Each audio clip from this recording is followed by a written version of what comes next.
Hello friends, welcome back to the new video guys. In this video guys, I am going to show you guys how to forget Wi-Fi network in our Vivo phone.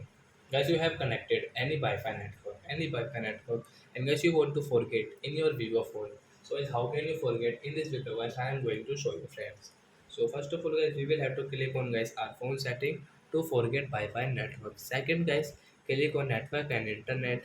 Third guys, click on your Wi-Fi setting. Fourth step guys, which Wi-Fi network guys you have connected guys you want to forget in your Vivo phone. So you can see guys right side guys is icon. So guys tap here. Guys you can see forget option. And guys you want to share Wi-Fi, so guys you can share Wi-Fi from here. So if you want to forget, so guys tap here. So guys this Wi-Fi network will forget in your Vivo phone, and guys you cannot use. Guys you will have to enter password again. So we will off it.